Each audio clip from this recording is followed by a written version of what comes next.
Muito bem, Shalom. Tudo bem com vocês? Resolvemos aqui alguns probleminhas técnicos e já vamos para a nossa lição, né? Lição de número 4 do tabernáculo, né? Cortar o cabelo aqui, nos cabeleiros aí. Vamos lá, tá? Botar aqui um som de fundo, né? Pronto, agora sim. Somzinho de fundo ali enquanto a gente está aqui. Vamos lá. Nós vimos então até agora questão de nomes, não é, que são importantes. Os nomes denunciam a função, né? E é muito bom a gente ter isso em mente, porque às vezes a gente pega o conceito ocidental da coisa e transfere para a Bíblia e vai ler a Bíblia fica sem sentido, né? E não é o caso, ok? Temos aí o Mishkan como continuação da revelação do Sinai.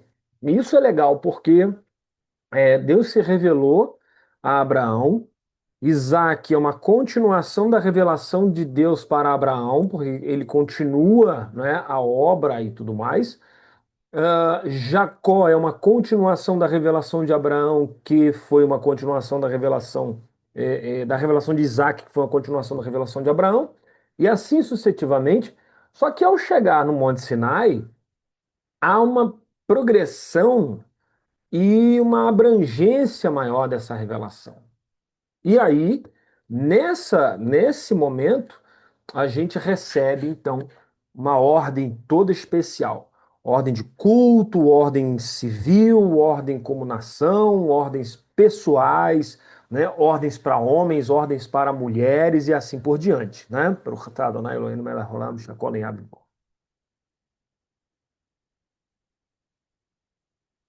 E aí o que acontece?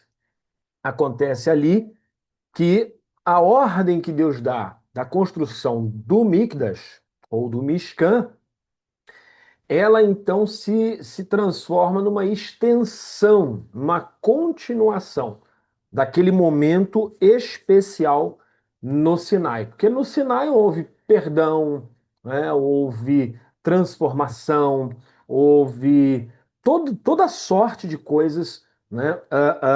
Espirituais e transformadoras para os filhos de Israel. E isso continuou através do Mishkan. Então, tudo que Deus fez no Monte Sinai agora vai ser replicado no tabernáculo à medida que os filhos de Israel necessitarem, né? No Monte Sinai, quando Deus desceu, aconteceu tudo de uma vez. O Santo dos Santos, né? Que era a nuvem, a presença de Deus ali, e Moisés como sumo sacerdote entrando na nuvem sozinho, né, e tal. Então, assim, aconteceu tudo aquilo ali. E agora, no tabernáculo, vai acontecer de novo tudo aquilo que havia acontecido, né? Só que com outras personagens e em momentos específicos dados por Deus, ok? Vamos lá. E aconteceu, né? Acontecido o dia terceiro, né? A gente traduziu literalmente, então por isso que o texto é Êxodo 19, só para você ter ideia, a gente traduziu palavra, quase palavra por palavra, Êxodo 19, né, do verso 16. Aí eu tenho que tirar o óculos, senão eu não enxergo também, aí é uma benção. 16, né? Que diz assim em hebraico, cadê? Yutete, 19, 17, cadê? 14, oi, oi, oi, oi, 15, cadê? 16. Vaeri Bayom, eita, aí fica difícil. Hashelishi, né? Berriut, então, assim, Berriot, né? Aconteceu o acontecido, né, do dia terceiro, ou o acontecido o dia terceiro, houve trovões, relâmpagos, etc. E todo o povo viu as vozes, né? Viu as vozes. É interessante porque o texto, eu posso bem fazer um negócio aqui, peraí. A minha Bíblia aqui fica mais fácil para a gente ler aqui que a letra é maior, né? As letrinhas hebraicas são maiores. Uhum. Êxodo, cadê? Aqui. Êxodo, capítulo 19, verso 16. Pronto. Aí. Então, na Bíblia aqui está dizendo, né?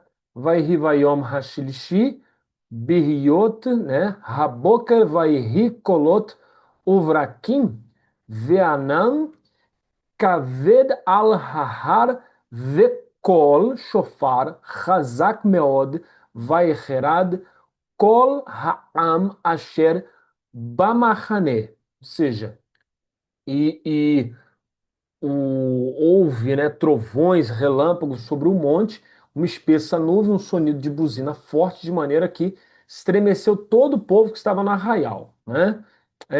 Vayotse Moshe et ha'am likrat ha'elohim min ha'machane vai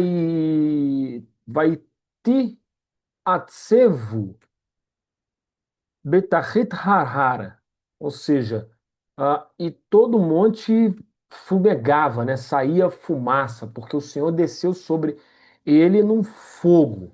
E aí o verso 19 vai Ricola Shofar, Roler Vechazek Meod Moshe Yedaber Vehaelohim Yanenu Vekol, né? E Deus falava, né? A buzina crescia e Deus, Moisés falava e Deus lhe respondia em alta voz, né? Vayered Adonai al-Har, e descendo o Senhor sobre o monte Sinai, sobre o cume do monte, chamou o Senhor a Moisés ao cume do monte e Moisés subiu. Olha que visão estrondosa, né? Vaiomer Adonai el Moshe, Red Haed Ba'am, Pen Yehersu el Adonai lirot venafal mimenorav.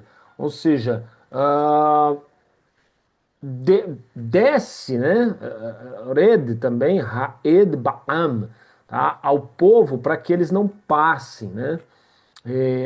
A fim de que muitos deles, ou muito deles, não venha a perecer, tá? Ve Vegam Hakohanim, né? E também os sacerdotes que chegam ao Senhor se hão de santificar, para que o Senhor não se lance sobre eles. Então disse Moisés ao Senhor, né? O povo não poderá subir ao monte Sinai, porque tu tens protestado, dizendo, marca termos ao monte e santifica-o. Quer dizer, Moisés, como se estivesse lembrando a Deus, né? Não, pode ficar tranquilo, que o povo não vai subir porque o Senhor mandou demarcar termos. E disse o Senhor: vai, desce, depois subirá tu e Arão contigo, e os sacerdotes. É como se Deus dissesse assim: tem gente que está querendo ultrapassar. Eu sei que eu mandei marcar limites, mas tem gente que está querendo ultrapassar, tá achando que isso aqui é brincadeira. É igual culto, né? Tem gente que acha que é brincadeira, né? E Deus vai, desce, porque, né, você vai subir depois com Arão, com você, os sacerdotes, porém o povo não transpassem o termo para subir ao Senhor, para que não se lance sobre eles. Então Moisés desceu ao povo e disse-lhes isso, né? E aí Deus começa, quando Moisés desce, Deus começa a falar essas palavras. Isso aqui é interessante, né? Essas palavras são ditas enquanto Moisés está lá embaixo, né? Deixa eu voltar aqui, né? Aham. E aí o povo ouviu, né? Os trovões, os relâmpagos e viu as vozes, né? É interessante que o termo hebraico viu as vozes, né? Viu de alguma maneira, alguma coisa que demonstrou que as vozes estavam ali. E o Eterno diz, né? Farão para mim um santuário, né? Veaçulimikdash, é, Shachant Betocham, né? E vão fazer para mim um santuário e eu habitarei neles, né? Eu habitarei no coração deles, eu habitarei na pessoa deles, tá? Tentando limpar esse óculos aqui, mas tá difícil. Esta sessão oferece uma leitura extensa, né? Um Peshat Derash, um Sod, da relação entre o Monte Sinai e o Mishkan. Então nós vamos dar uma lida, né? A gente vai fazer uma lida um pouco maior, mas para entender de fato essa relação entre o tabernáculo e o Monte Sinai, ok?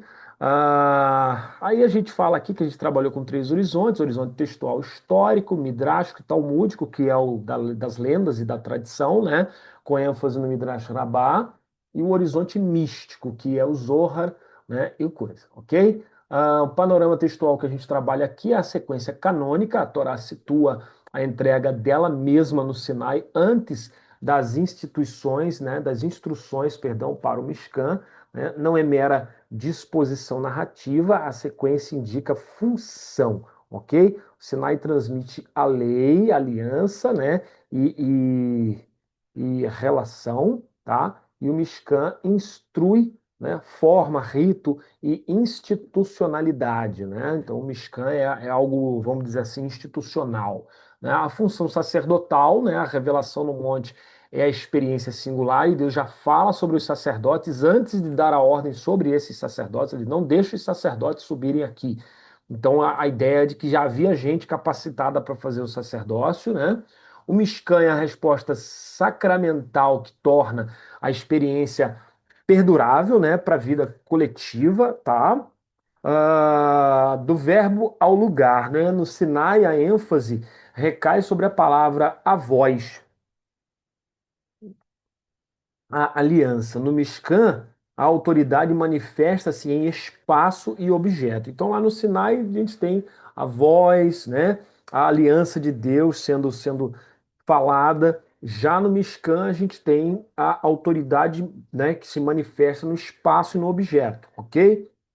Então, uma conversão da palavra na obra, né? É quase como que a criação, né? Deus fala e as coisas acontecem, ok?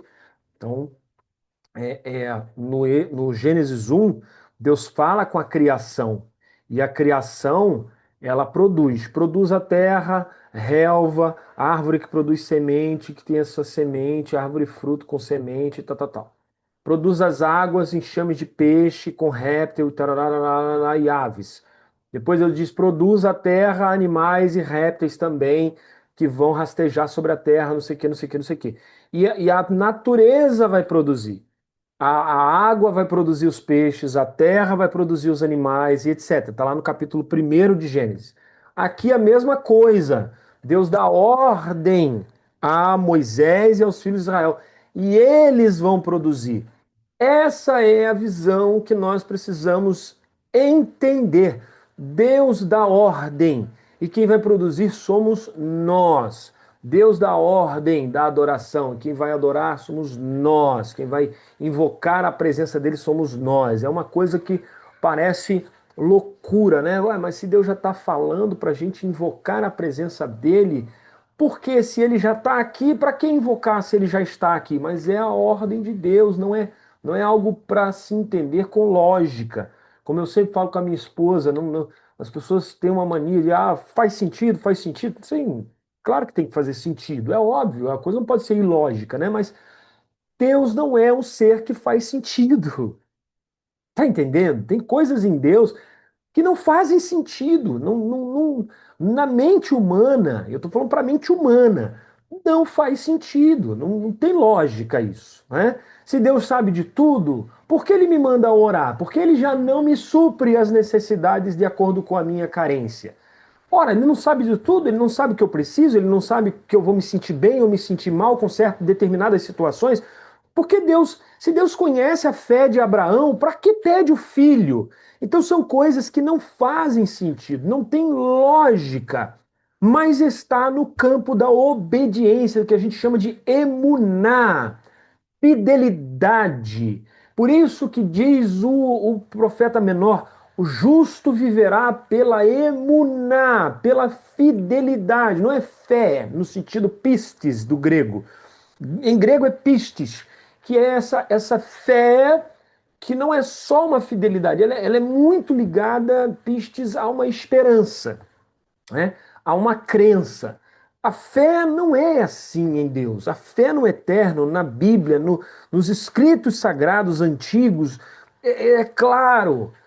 é deixado claro isso, que a fé é a emuná, é a fidelidade. Por isso que o texto hebraico mostra para nós, quando Deus nos deu a Torá, nós respondemos a ele no Monte Sinai: faremos e ouviremos. É isso que está escrito lá, ok? Faremos e ouviremos, ok? Então, o que quer dizer esse faremos, né?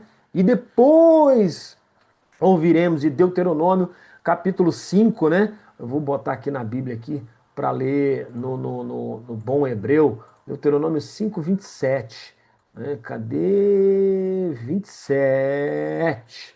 Né? Chega-te tu e ouve tudo o que disser o Senhor teu nosso Deus, e tu nos dirá tudo o que disser o Senhor nosso Deus, e faremos e ouviremos, né? Tá bem característico aqui, né? Faremos e ouviremos. Primeiro nós vamos fazer, depois nós vamos ouvir. Ou seja, o que quer dizer isso? Quer dizer que primeiro nós vamos fazer e depois nós vamos entender, ok? Primeiro a gente faz o que Deus mandou, tá? Deuteronômio 5, 27 aqui. Opa, Levítico, Deuteronômio 5, ó, 27.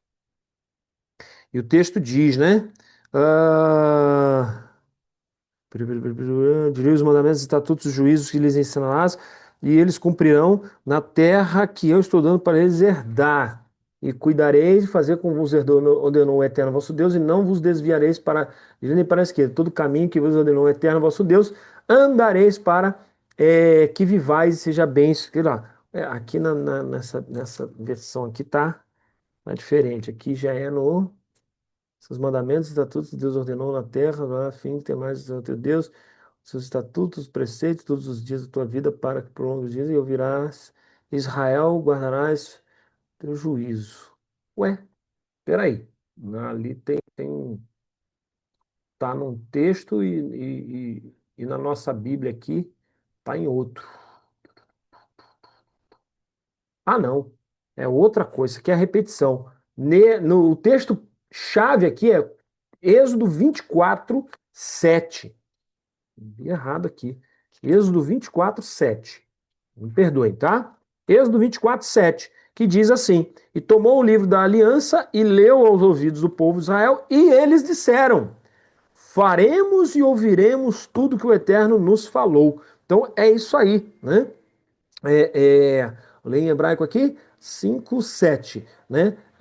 Vaikar, Sefer, Habrit, Vaikra, Baoznei, né, aos ouvidos, né, do povo, Ha'am, Vaiomru, Kol Asher Daber. E todos eles disseram, né, falaram, né, dessa forma a Adonai. Nascer venishma, faremos. Nascer, fazer, né, do verbo lassot, faremos. Venishma, e ouviremos. O que quer dizer isso? Faremos e ouviremos? Primeiro faremos, depois entenderemos o que Deus está querendo dizer.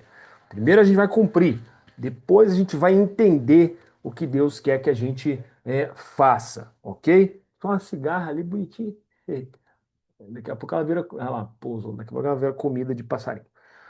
Bom, a leitura midrástica, né? Ué, cadê? A sequência canônica do verbo tal. Então, estamos explicando que o Eterno dá ordem, a gente não precisa entender, e depois é que a gente pode entender.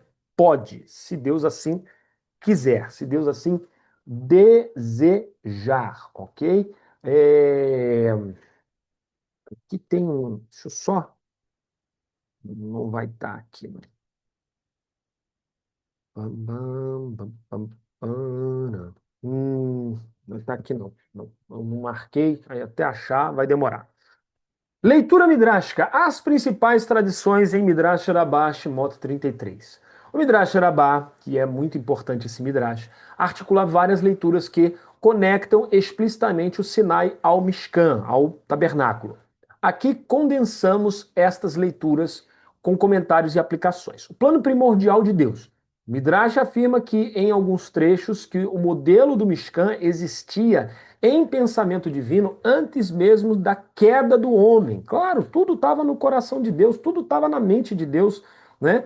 Ideia de arquétipo celestial. Então dá uma ideia de que lá no primordial Deus tinha um projeto, uma visão. Isso suporta a leitura de que o Mishkan não é contingência, né? Não é uma coisa assim, poxa, vamos fazer para suprir uma situação, mas uma expressão terrena de um projeto pré-existente, ou seja, algo que já estava no projeto, no plano de Deus. Tikkun, correção, né? O Midrash diz que também o Mishkan era uma correção após a Avodazará, ou seja, o serviço maligno, serviço mau para uma idolatria, que foi o bezerro de ouro, ok? Outros trechos acentuam o caráter reparador do Mishkan. Depois da quebra da aliança com o bezerro de ouro, o Mishkan, né, atua como instrumento de restauração da presença divina entre Israel. Ok? Então, depois da queda, o Mishkan agora vai servir como uma reparação, né, que os israelitas acabam recebendo da parte de Deus. Você vê que é o próprio Deus que ordena a construção para que haja uma reparação. Vontade coletiva e resposta. O Midrash também narra com minúcia, né, a generosidade do povo. Cada doador dá de coração para a construção do Mishkan. Ao ponto de Moisés dizer, tá bom, chega, basta, já tem o suficiente, né?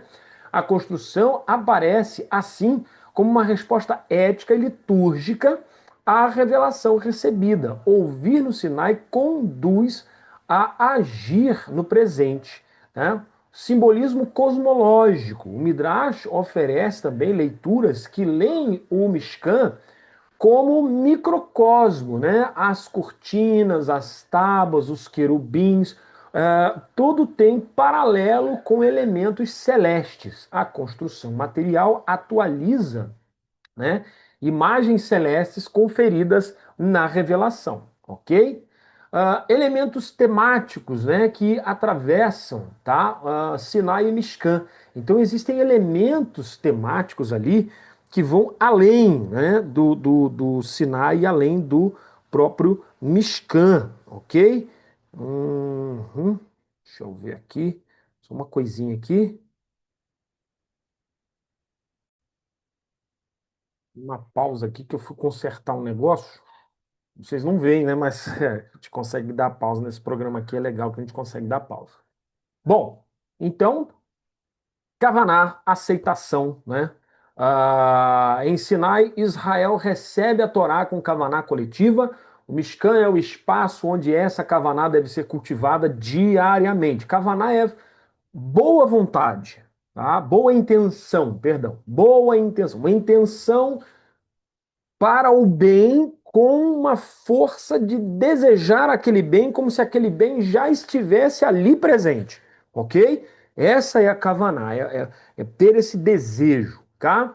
A voz e o silêncio, a voz estrondosa do Sinai encontra continuidade no silêncio ritual do Mishkan. O serviço ordena tempos de palavra e de contemplação, transcendência e imanência. O Sinai mostra Deus transcendendo a criação, como eu falei, dando a ordem, e através da ordem, algo sendo produzido. Isso é transcender, é ir além do que já está criado, já está feito. Quando Deus dá ordem, vamos voltar lá em Gênesis, quando Deus dá ordem à água para produzir peixes, ele transcende a água. A água já está pronta, mas há uma transcendência, porque há uma ordem de Deus para fluir para além. Então, o tabernáculo é isso, é a transcendência. O Sinai mostra Deus transcendendo a criação. O Mishkan revela a mesma divindade em modo imanente, presente entre as pessoas. Ou seja, após Deus transcender, ele repousa. Isso é a criação. Deus vai dando ordem, as coisas vão sendo criadas e, por fim, o que é a última criação de todas? O homem. E o homem é o quê? É o receptáculo da divindade, é a morada do divino, é a imanência, é onde Deus vai morar. Então, assim, no Sinai tem a ordem, no Mishkan tem a transcendência e a imanência, obviamente, ali também residindo. Então, em você, Deus dá a ordem.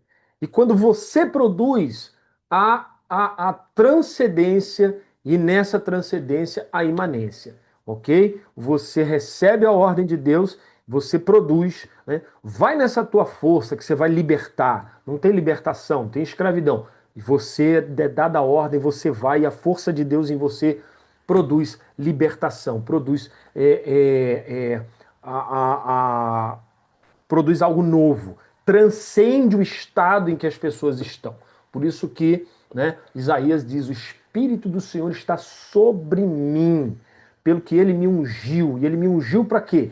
Para quebrar aquele paradigma que está ali e gerar algo novo. Então você está ali e você vai gerar algo novo. Toda vez que algo novo é gerado, gera desconforto, dor, né? Todas essas coisas. É como um filho, né? No ventre de uma mãe. Ele altera completamente a estrutura corporal da mãe. E ali há mudanças que a mãe não quer que aconteça e tal, mas é o quê? É a geração de algo novo, ok? Então, existe isso, tá bom? Lei e rito. A lei sinaítica fornece conteúdo. O Mishkan apresenta meios rituais que expressam e mantêm o conteúdo da aliança, ok? Síntese hermenêutica aqui pra gente, né? A gente colocou hermenêutica só para vocês terem uma certa ideia, mas uma síntese interpretativa. Interpretativa. Por quê? Porque a Torá, ela não é interpretada, ela não como a gente diz, ela não, a gente não interpreta a Torá através de hermenêutica. Não, mas eu aprendi, mas desculpa a minha sinceridade, mas por isso que a gente fica tendo problemas interpretativos com o Antigo Testamento sempre, porque a hermenêutica, ela casa bem com textos de raciocínio e gramática gregas. Hebraico já não, não dá, porque o raciocínio é diferente, a construção gramatical é completamente diferente. Então, a maneira de interpretar a Torá é através do pardes, né? Peshat Remes Drash Sod, que é olhar o texto literalmente e, a partir daquele texto literal, ascender, né, para um nível alusivo, um nível, né, de alusões, possibilidades alusivas, ok? Porque, como ele não é literal, não é um texto, né, de ideias literais, então o texto é literal, mas as ideias que o texto transmite não são. Então a gente precisa transcender o texto a partir do remes, ok? E aí vem o Derash, que são lendas, né, que ajudam a entender os fundos de verdade que estão no texto, e depois o Sod, que aí é um nível que eu gosto muito. Essa palavra fugiu da minha mente durante muito tempo, há meses, quase há ano, pode dizer que anos, né? E eu tentando achar essa palavra e a minha esposa lembrou dessa palavra, né? O nível sódio é um nível intuitivo. Eu gostei, toda vez eu lembro essa palavra por causa dela, né? Porque eu tinha esquecido mesmo, uma palavra que fugiu do meu vocabulário durante, pô, acho que 2 anos praticamente, eu tentando achar e eu ficava fazendo arranjos para tentar explicar. Mas o nível sódio é um nível intuitivo, é um nível muito abstrato, é um nível muito do nível dos sentimentos, né? Da sensibilidade, ok? Então é um nível intuitivo, tá? A tradição não se contenta com as alternativas excludentes. Oferecemos aqui uma síntese hermenêutica, né? Vamos botar aqui interpretativa, tá? Interpretativa, né? Vou botar assim, para, pardes, tá? Que reconciliaria as leituras, tá? Estrutura dual. O Mishkan é tanto uma ideia, um modelo divino, quanto um ato, né? Uma construção histórica. O pecado do bezerro de ouro não anula a ideia, tá? Transforma a sua função de expressão antecipada do plano divino, ela se torna um instrumento de reparação e reconsagração, tá? Temporalidade sagrada. A revelação tem um antes e um depois. O evento sinaítico marca a oferta. O Mishkan marca a aceitação que se transforma em prática e memória institucional. Ok? Bom, Kelim ora, tá?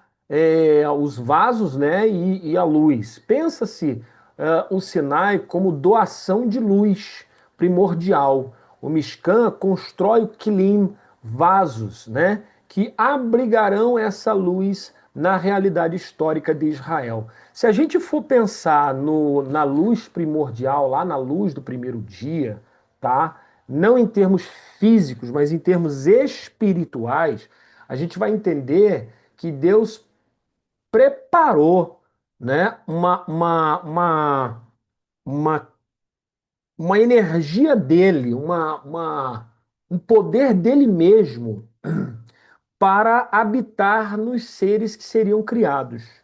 Porque se Deus pega ele em si, ou algo dele em si, no sentido pleno da palavra, e põe na gente, é a mesma coisa você botar, né,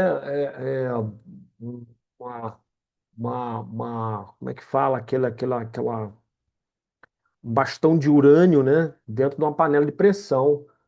Poxa, a panela de pressão, por mais resistente que seja, o bastão de urânio, ele incandescente num grau tamanho que ele vai explodir a panela de pressão, né, vai explodir o negócio. Então, assim, não tem como, ok? Não tem como. Então Deus prepara algo de si, né? Ele prepara uma luz, e essa luz, né? Essa energia, essa vida específica, né? Ela é trabalhada de tal forma que agora ela pode habitar na gente. Então é tudo uma sucessão ali. Quando haja luz, aquela luz é óbvio, não é a luz física, não é a luz de olhar, né? É uma luz espiritual. É uma luz, né? Ah, mas é a luz cósmica, não sei o quê. Aí você está literalizando uma coisa que não é literal. Aí não dá. Aí a gente sabe que se ali é espiritual, é espiritual. Se ali é figurado, é figurado. E a gente sabe que aquilo ali é figurado. Não tem como, tá ok? Escritores cristãos, por exemplo, como João, ele vai falar dessa luz e ele vai abstrair ao máximo e ele vai comparar essa luz à vida manifesta na pessoa do Messias que ele acredita ser o Messias, que é o Jesus. Entendeu? Então, assim, a gente tem que ver porque aquela luz ali, tanto os antigos, né, intérpretes, os pais da interpretação, né, os Targumim, os Midrashim, os sábios da grande assembleia, e etc., entendiam aquilo como espiritual, como figurativo, e até pessoas que saíram da religião do judaísmo e foram para outras religiões, mas mantiveram a interpretação daquilo como místico, como espiritual. Então nós não vamos ser nós que vamos mudar o negócio ali agora, né? Não vamos ser nós que vamos querer pegar, né, o assunto e transformar num assunto literal, ok? Hierarquia e ordenamento. O Mishkan institucionaliza papéis, né? Kohanim, Leviim, oficiais, que tornam efetiva a lei sinaítica. As normas de pureza, santidade anunciadas em Sinai ganham agora uma aplicação concreta, né? Ganham agora se tem sacerdote, se tem Kohanim, tem Leviim, tem os caras para trabalhar, agora se torna, vamos dizer assim, funcional. Agora eles estão em estrita funcionalidade, ok? Por causa do Mishkan. O que adianta ter todos os operários para fazer a obra e não ter a obra, né? Então a obra agora está ali para ser feita. E educação contínua. O tabernáculo funciona também como um Beit Midrash ritual, ou seja, uma escola ritual, um espaço onde geração sucessora aprende a prática, né? que faltou o acento, a prática, né? Aprende e pratica. Não é a prática, e pratica, né? É, pronto, e pratica as prescrições sinaíticas, ok? Leitura mística, uma leitura mais espiritualizada aqui dessa situação. Conexões com o Bahir, que é um texto muito antigo de Kabbalah, né, e o Zohar na tradição racídica, que é a nossa tradição. O Bahir vê o Mishkan como uma figura didática das luzes divinas que se manifestam em estágios, cada cor e material correspondendo a qualidades espirituais. O Zohar já elabora, né, paralelos entre componentes do Mishkan e estruturas do mundo espiritual. Exemplo, os querubins, né, como vetores, ou seja, canais, né, que mediam a comunicação entre o superior e o inferior. E a menorá como uma corrente de sabedoria, né? A menorá é a luz do entendimento, a luz do conhecimento. O Tania, né, no texto que é o Tania, né, do Rabi Shneur Zalman, que é esse texto aqui, não sei se, deixa eu ver se dá para mostrar, deu para mostrar esse texto aqui, ok? O Tania, texto muito profundo, diga-se de passagem, ele diz o seguinte, aí, o Tania desloca o Mishkan para um nível intrapsíquico, uma coisa na mente, no interior do homem. O verdadeiro Mishkan é o coração temente a Deus. A revelação do Sinai encontra seu cumprimento quando o indivíduo transforma o seu interior em lugar de habitação divina. Mapeamentos cabalísticos, né?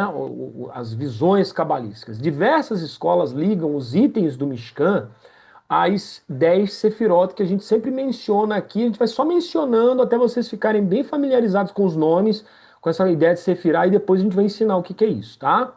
E aos quatro mundos. O processo é técnico e simbólico.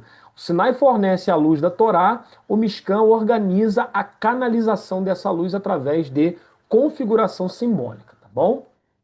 Questões de filosofia da religião, experiências, limites e suas institucionalizações, né? Aqui a gente deixa para vocês depois lerem e fazerem esse exercício, tá? Conclusão: o Sinai e o Mishkan são faces de uma mesma realidade, ok? Isso é que a gente tem que entender, tá bom? Bom, o Mishkan como um microcosmos da criação, né? Deixa eu só Vou só subir aqui rapidinho para desmarcar aqui, que eu sempre marco, para eu não perder onde eu estou dando aula, né? Senão a gente perde, ok? Vamos lá. Então, conclusão, o Mishkan como microcosmo da criação, né? O Tratado de Tanhumá na Parashá Naasó 16, análise exaustiva aqui. Disse Deus, né? Façamos o homem a nossa imagem conforme a nossa semelhança.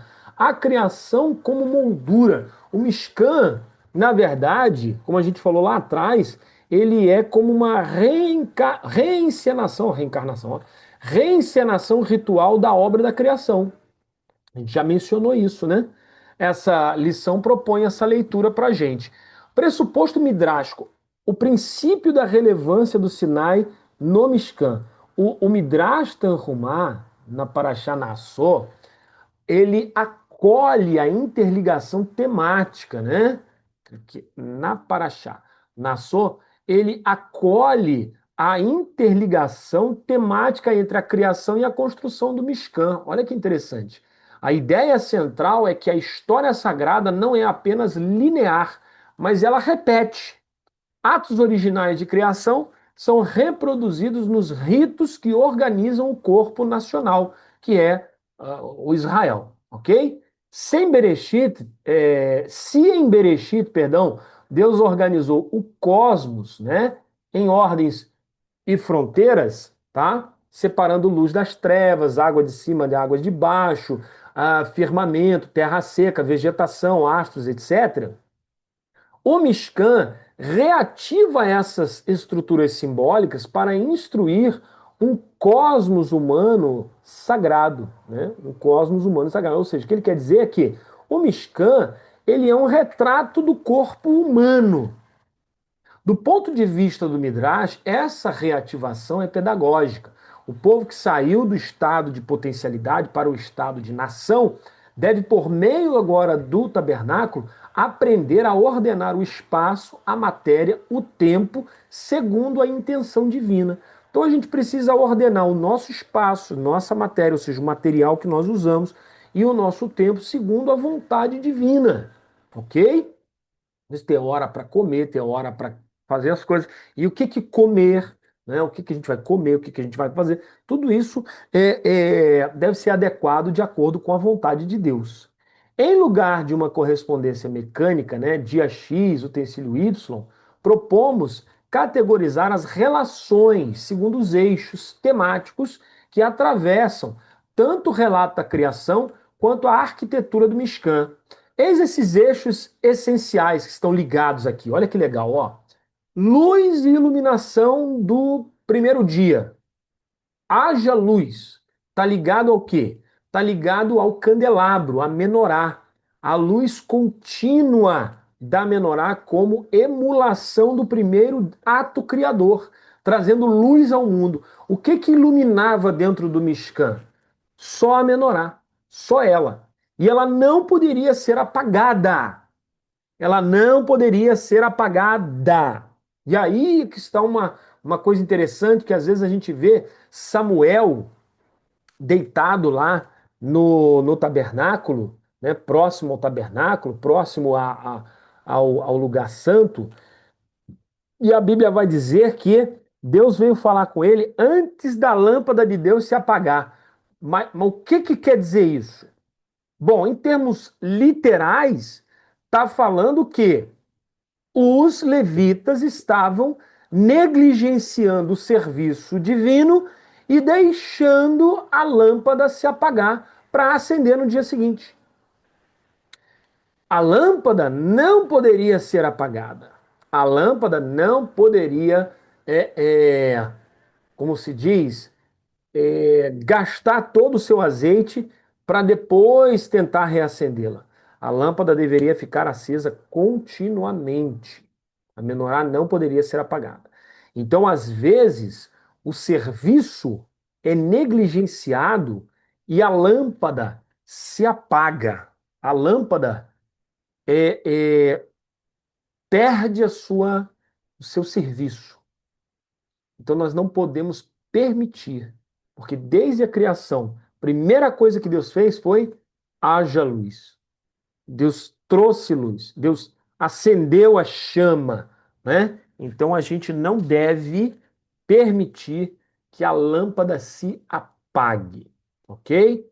Separação e ordem, separação das águas, né, do firmamento, paróchet, né, cortinas e as divisões do átrio, a ideia de demarcação entre o sagrado e o profano. Então, a porta, as cortinas e etc. Falam dessa separação.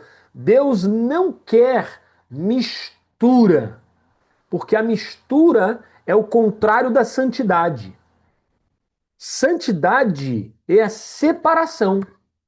Separação é a capacidade de discernir. Quando você consegue olhar e discernir o sujo do limpo, você está demonstrando o seu intelecto, o seu entendimento. Está demonstrando que você é a imagem e semelhança de Deus, porque você não mistura as coisas. Então, a maior prova da imagem e semelhança de Deus em nós é que nós conseguimos fazer separação das coisas. E aí o que acontece? Nós separamos, em primeiro lugar, o sujo do limpo. O animal não consegue fazer isso. O animal, às vezes, ele está deitado numa cama extremamente suja, só porque tem o cheiro dele, ele deita ali. E nós não. Nós conseguimos fazer essa diferenciação, nós conseguimos ter essa capacidade de olhar e dizer: isso aqui não está bom, isso aqui não está agradável, não tá ideal. E a gente consegue separar. Serviço para Deus tem que ser separado. Tem o tabernáculo, aí você vai ver, ele está todo cercado em volta e tem uma porta. A porta delimita quem está dentro e quem está fora. A porta separa o geral do específico. Depois da porta você tem uma outra, um paróquete, né? Uma cortina separando o pátio do lugar santo. Depois você tem um véu que separa o santo do santo dos santos. Então, o tabernáculo está ensinando para a gente que há separação e há divisão e há grau de proximidade. Isso é, isso é fantástico. Existem graus de proximidade. Existe o geral, a vida que você vive para todo mundo. Qual era a vida que o tabernáculo vivia para todo mundo? Uma cortina branca em volta. Quer ver? Aqui, aqui, ó. Deixa eu abrir aqui rapidinho. Uma imagem aqui legal. Aqui. Imagem que a gente já está acostumado a ver, né? Quando eu abrir aqui, eu já vou colocar para vocês aqui. Peraí. Pronto. Pá.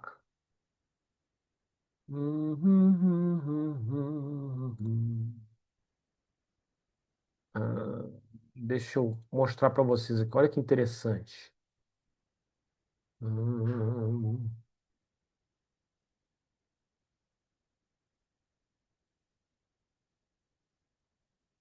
Hum, não, cadê aqui?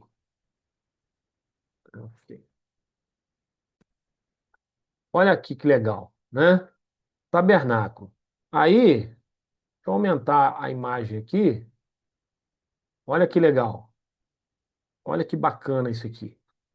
Em volta do tabernáculo é esse pano branco aí todinho, ó.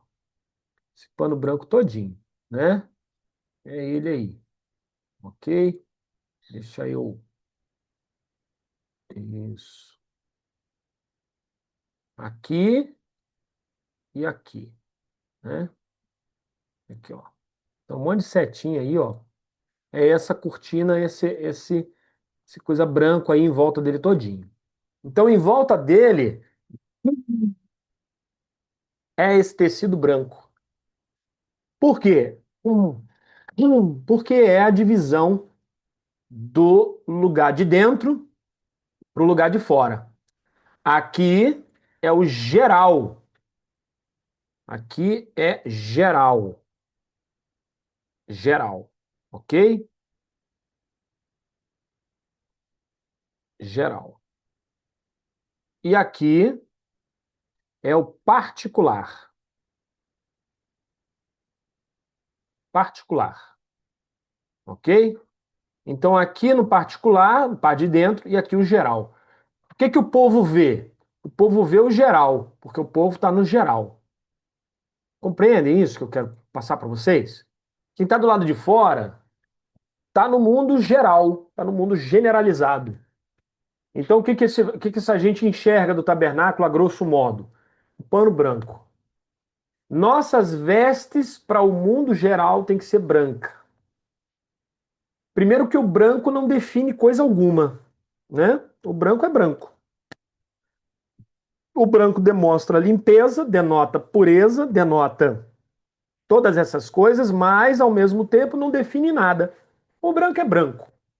Ah, é isso, é aquilo, é aquilo outro? Não sei. É branco, né? Branco não no sentido racial, né? Tem gente que tão imbecil que numa hora dessa fica pensando em questões raciais, né? É uma ameba.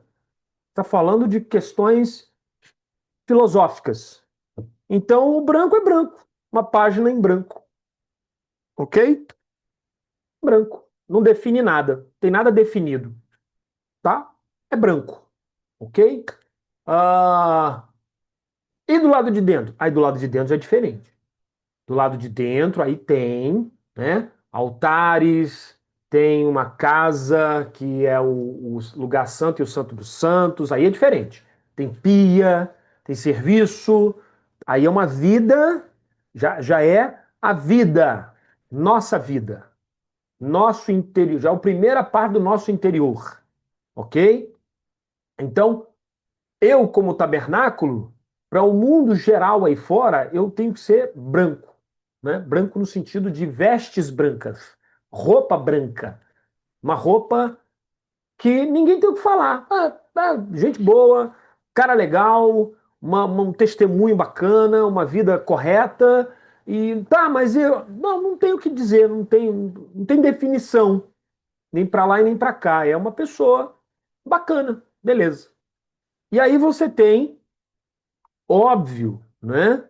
Você tem, deixa eu fechar aqui para poder caminhar aqui. Você tem a porta, né? A porta está aqui, né? A porta está aqui, ok? A porta é a única coisa diferente de todo o restante. Por quê? Porque a porta é o acesso. Pessoas não podem acessar a sua vida de todos os lugares. De lá de trás, da porta do tabernáculo e pelas laterais e tal. Não, não, não, não. As pessoas não podem ter acesso à sua vida através da sua psique, através Não, não, não, não. Você tem que ter uma porta de acesso. O que é a porta de acesso? É o crivo que você vai criar para que pessoas possam entrar na sua vida.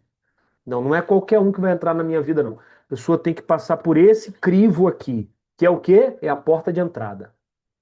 A pessoa tem que provar aqui, ó, nesse crivo aqui, que ela é digna de passar pela porta de entrada. Se ela falhar nesse quesito aqui, não, muito obrigado, não quero a sua amizade.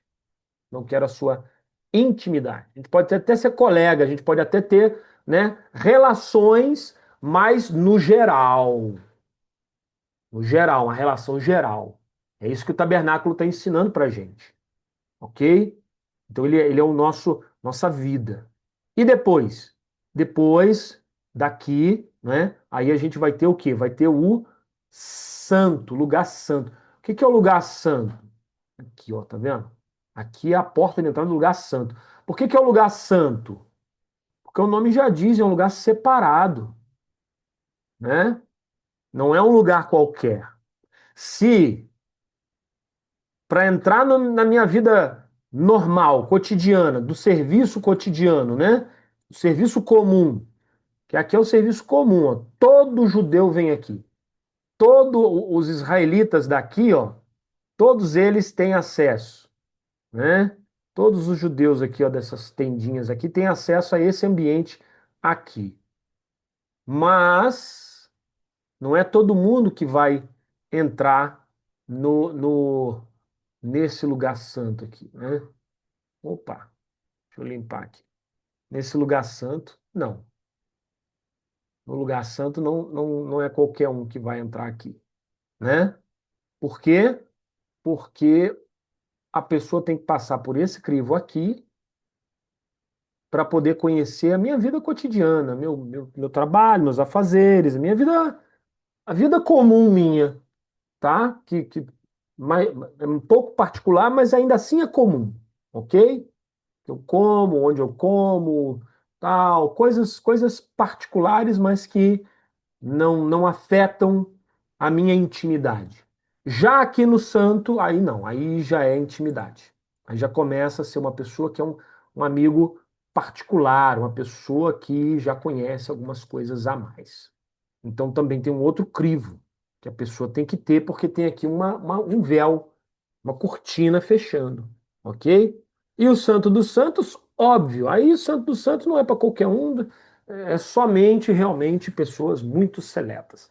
Então o tabernáculo ele mostra essa disposição para a gente, ele ensina isso para a gente, ok? Ele ensina essa essa essa divisão, que é a separação que Deus fez lá no começo. É a ordem que Deus deu de separação. Vida e sustento. Terra, vegetação, seres viventes lá na criação. Lembra que Deus diz, olha, haja relva, haja isso e tal. Shulchan é a mesa do tabernáculo, Shulchan. a mesa dos pães e a oferta de alimentos. O Mishkan, o tabernáculo, como fonte simbólica de sustento espiritual. O pão ficava, era feito e ia direto para a presença de Deus. O pão era feito e ia direto para a mesa da presença de Deus. Ele só saía de lá 7 dias depois. E eu pergunto assim: de que era feito esse pão no deserto se não tinha trigo? Eles pediram pão e não tinha pão. Esses primeiros pães eram feitos de quê? De maná, exatamente, de maná. Se eles não têm pão e Deus está dando pão, por que que Deus está exigindo o pão deles agora? Você entende que não há lógica. Não adianta tentar ser lógico com as coisas de Deus, que eles não têm pão. Eles pedem pão. Deus pega pão do céu e dá para eles. E o pão do céu agora que ele deu para eles, ele manda botar na casa dele primeiro. Porque tudo deve ser devolvido a Deus. Tudo deve ser direcionado a Deus novamente. Aquele milagre, o maior dos milagres, é o que Abraão fez com Isaac, gente. Abraão não tem filhos, ele é velho, ele não tem condição, sua esposa já está velha, ela não tem mais saúde para gerar. Deus dá saúde, dá potencialidades a ele, eles geram, nasce o menino Isaac, Deus vai lá e pede o menino. Por quê? Porque tudo deve ser devolvido para Deus. Tudo. A gente tem que parar com essa coisa de achar que não, vai faltar. Vai sim, se você não devolver a Deus, vai faltar mesmo. E eu peço a Deus que você, né, fique vendo a falta para você aprender a devolver para Deus aquilo que é de Deus. Se Deus não te desse, você não tinha. Então, tudo volta para Deus, ok? Ritmo temporal e luminares, perdão, né? A criação dos luminares, sol, lua e estrelas. O uso de ciclos festivos. O tabernáculo fala das festas. 3 dias vão se apresentar aqui, ó, e vão trazer para mim aqui, né, as ofertas e tudo mais, ok? Então, vamos. Cadê? Ah, sim, tá aqui, beleza. Ah, é isso. Então, nós precisamos ter isso em mente, que o tabernáculo, ele, assim como os luminares foram criados, ele também marca os dias festivos, ok? Vamos lá, a gente dá uma pausa aqui de novo, nos documentos ali. Ritmo temporal, então, falamos as festas, né? Festa de Páscoa e etc., que estão todas ligadas ao tabernáculo. Purificação e domínio das águas, a separação das águas da criação nos mares, o Quior, que é a bacia para purificação, né? Ela representa essa criação das águas, né? Na verdade, a separação das águas e as águas como instrumento de purificação. É interessante que as águas têm essa característica até hoje no ambiente mais básico da nossa vida, né? Podia ser só para beber, né? Beber água.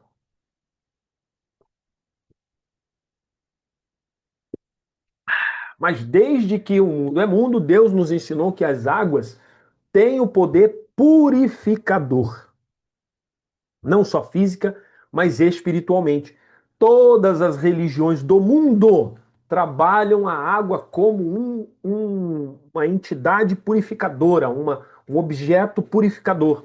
Então, todas as entidades do mundo tratam a água como um portal espiritual que transcende, faz a pessoa sair do mundo material para o mundo espiritual, de uma velha vida para uma nova vida. Então, a água tem esse poder de purificador, de purificação, né? Um instrumento de ordenar as águas da vida e garantir pureza para o serviço, ligando as águas da criação com as águas do tabernáculo. E governação, né? A gente botou aí no gerúndio, né? Mas governo, vou botar governo, mais rápido, né? Governo e trono, a criação do homem, a imagem divina e dado poder, né? Aaron, Caporet, né? A arca e o Caporet com os querubins, né? o lugar do encontro e autoridade espiritual, o trono divino manifestado. Então, o tabernáculo tem ali essa conotação de autoridade, de governo, é onde Deus se assenta nos querubins e julga o povo, né? Então, como diz, o homem também foi dado esse poder, né? Dominai a terra, sujeitai-a, né? E assim por diante. E os seres animados e música, né? Que é a voz, né? Os peixes, as aves que cantam, os animais, né? O serviço dos levitas, cânticos, sons do Mishkan, né? Que ecoa, é a cantoria da vida criada, né? Esses eixos não são estanques, né? Eles se cruzam e se configuram nas interpretações místicas e homiléticas. Então, a partir daqui você pode pensar e aumentar, né, em pensamento essa questão, né, da criação com o tabernáculo, ok? Bom, exemplos analíticos como o Mishkan refaz a criação. Menorá, a luz ordenada, a primeira palavra criadora, né, é a convocação da luz. A menorá, como um candelabro de ouro, não é apenas um instrumento técnico de iluminação, é performatividade simbólica, ao manter a chama contínua de sabedoria divina acesa, né?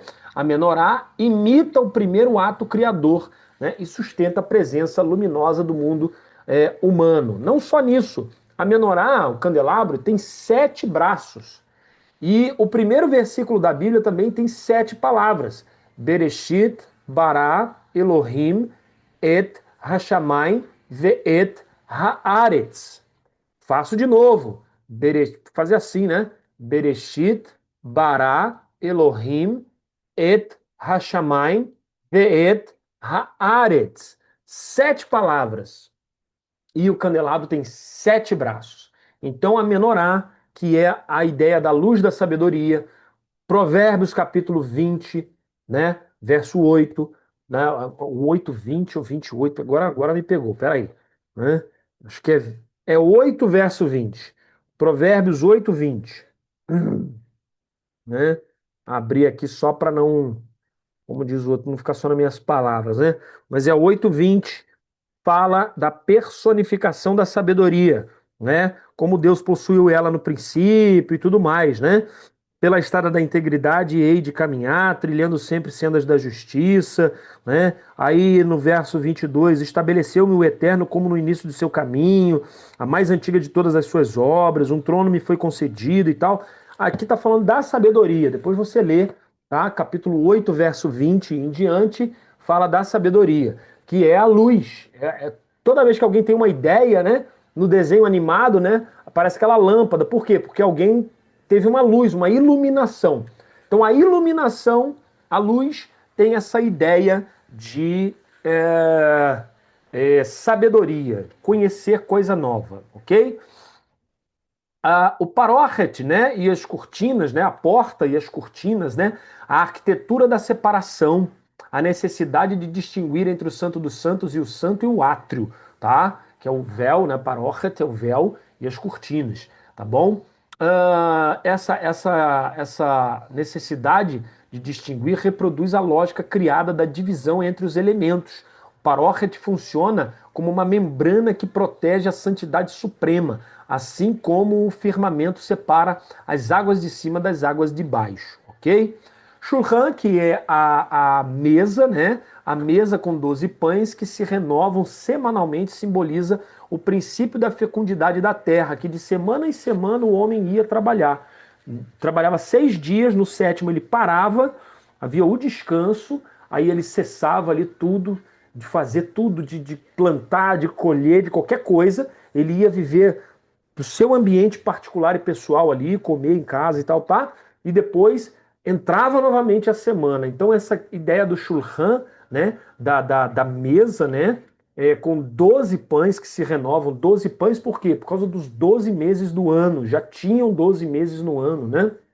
Então, os 12 meses do ano, né, na mesa, que simboliza o princípio da fecundidade da terra e a provisão divina. Todo ano, né, tem a colheita, todo ano tem a plantio, todo ano tem, né, a renovação da terra, ok? O Kior né? As águas que purificam, ok? O Quior, que é a bacia de bronze, né?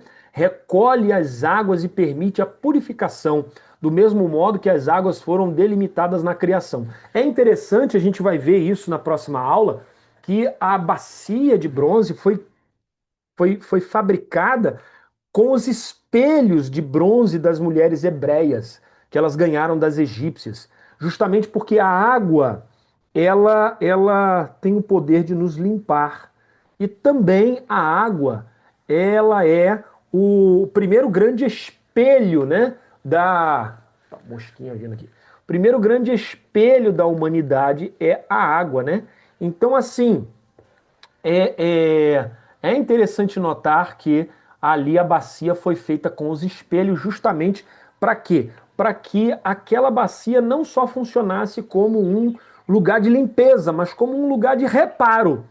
Que a limpeza é o reparo. Então eles olhavam para si, viam que tinha alguma coisa suja, alguma coisa destoando ali, eles podiam, né, jogar a água ali, lavar rapidamente e tal, e reparar-se para entrar na presença de Deus, porque na presença de Deus não se entra defeituoso, ok? O Arone, o Caporet, que é a arca sagrada e a tampa, né, o ponto de assentamento da autoridade e da imagem divina. O homem criado à imagem divina é representado no Aron, né, na arca, que abriga as tábuas da Torá, da lei, né, a tampa, que tem os querubins, e é descrito como lugar da expiação e a voz de Deus. Então é o lugar onde a voz de Deus fala. A voz de Deus não fala com passarinho, não fala, né, sei lá, ela fala conosco para nós construirmos, para nós aumentarmos, para nós derrubarmos, para nós. A voz de Deus fala conosco. Nós é que temos os insights de Deus para melhorar a terra, para mudar as coisas para melhor e assim por diante, ok? O Misber, que é o altar, né, e o fogo, né, energia transformadora. O fogo aceita sobre o altar, né, o fogo aceito sobre o altar, que transforma o animal em consagração. Ele é análogo à energia criadora de Deus, né, que dá forma à matéria bruta, transforma algo cru em algo, né, comestível, né, de cheiro agradável. A dinâmica do sacrifício reitera a possibilidade de transformação ética e cósmica, né? Alguém que é extremamente desagradável através do altar, do sacrifício ao divino, ele é transformado em algo agradável. Deus entra na vida dele através desse sacrifício e ele se torna algo agradável. Uma pessoa desagradável se torna alguém agradável, ok? Bom, no Mishkan, querubins e música sacerdotal preenchem, né, o papel. Vamos falar aí do papel dos anjos e dos querubins, ok? E uma leitura mística, né, do Bahir e do Zohar, tá? A tradição mística mapeia os elementos do Mishkan nas categorias das Sefirot e nos quatro mundos. Atzilut, Briah, Yetzirah e Asiá. A gente já explicou os quatro mundos aqui. Na aula passada, é só assistir a aula passada. Menorá frequentemente associa-se à luz da sabedoria e a Sefirah de Hod, né? E Hormá, ok? E, peraí, a Sefirah de Hod, né? Hormá, né? Dependendo da escola, ok? Sua contínua chama é a imagem da luz que permeia a Sefirah. O Aron é o Kaporet, né? Correlaciona com os níveis elevados de manifestação divina. Então ele fala da Sefirot de Keter, Yesod, Malchut, em leituras diferentes. O Arão contém a Torá, né? A expressão da vontade divina. O Kaporet é símbolo do trono, onde a presença descansa, ou seja, a tampa, né?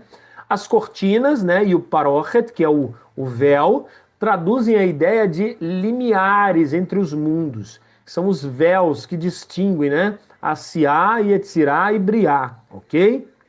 O Quior, que é o vaso da purificação, a pia, né, de bronze, são análogos a funções de Yesod, fundação, e regula a passagem entre as esferas espirituais e materiais. Aqui é só falei a título de curiosidade, ok? As implicações éticas existenciais, aqui é que a coisa fica legal. A criação demanda responsabilidade. Se o Mishkan reproduz a criação, então o serviço ritual é também educação para o cuidado do mundo. Santificar a matéria torna-se obrigação moral. Por isso que alguém disse: quer comais, quer bebais, quer façais qualquer outra coisa que seja feita para a glória de Deus. O que é fazer para a glória de Deus? Santificar o material, ok? A sacralização da matéria, santificar o material, não é você endeusar o material, é você transformar aquela coisa banal, que é comer pão, em uma refeição espiritual.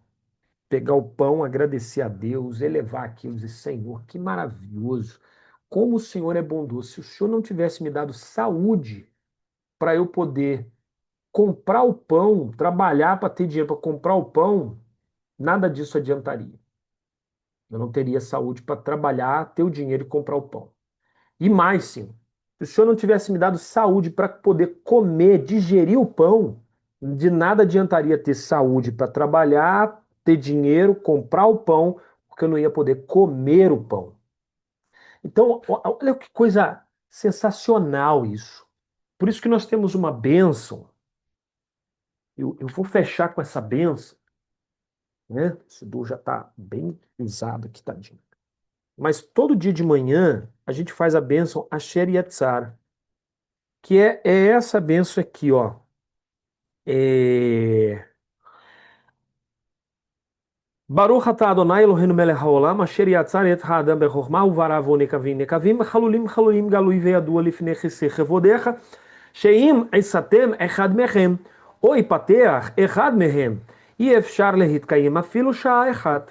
ברוך אתה אדוני רופא כל בשר ומפליא לעשות. Que quer dizer o seguinte: bendito sejas tu, eterno nosso Deus, Rei do Universo, que formaste o homem com sabedoria e criaste nele órgãos com orifícios, né? Nariz, orelha, né? Boca. Revelado sabido é perante o teu glorioso trono que se um órgão aberto se fechar ou um órgão fechado se abrir, o ser humano não sobreviverá nem uma hora. Bendito sejas tu, eterno, que saras toda a carne e fazes maravilha. Então, olha que coisa maravilhosa, né? Olha que coisa bendita. Deus fazer em nós órgãos com orifícios, poros. Os poros, aqui, ó, a vista aqui tem um buraquinho aqui, os canais lacrimais, né? Os poros na cabeça, né? As unhas, as entrâncias das unhas, o pé e tal, são órgãos que têm orifícios. E é revelado e sabido perante o glorioso trono que se um órgão aberto se fechar, ou um órgão fechado se abrir, dentro do corpo nós temos membranas que fecham-se, né? O coração tem lá o átrio, os seus ventrículos que abrem e fecham toda hora, sem a gente perceber. O esôfago, né? Os canais que a gente tem ligando um órgão ao outro, o baço e tudo mais. Se um órgão desse aberto se fechar, ou um órgão desse fechado se abrir, o ser humano sozinho não tem capacidade de viver nem uma hora. Então, obrigado, Senhor. É agradecer. Isso é elevar, não é? Como diz, a criação, é elevar coisas materiais a coisas espirituais, ok? Então, a gente para por aqui, ok? Na próxima aula nós vamos iniciar a partir daqui do Mishkan como reflexo do homem, ok? O Mishkan como imagem do ser humano, harmonias entre a arquitetura sagrada e a anatomia espiritual, tá? Introdução aqui, a gente vai mandar isso aqui para vocês depois, tá bom? Mas tem muita coisa interessante aqui para a gente analisar com calma, porque a ideia é que nós estudemos todo esse tabernáculo, todo o Mishkan, em toda a sua linguagem, para não faltar nada, para não ficar nada para trás, tá bom? Eu te espero aqui para a próxima lição. Querendo Deus, Shalom.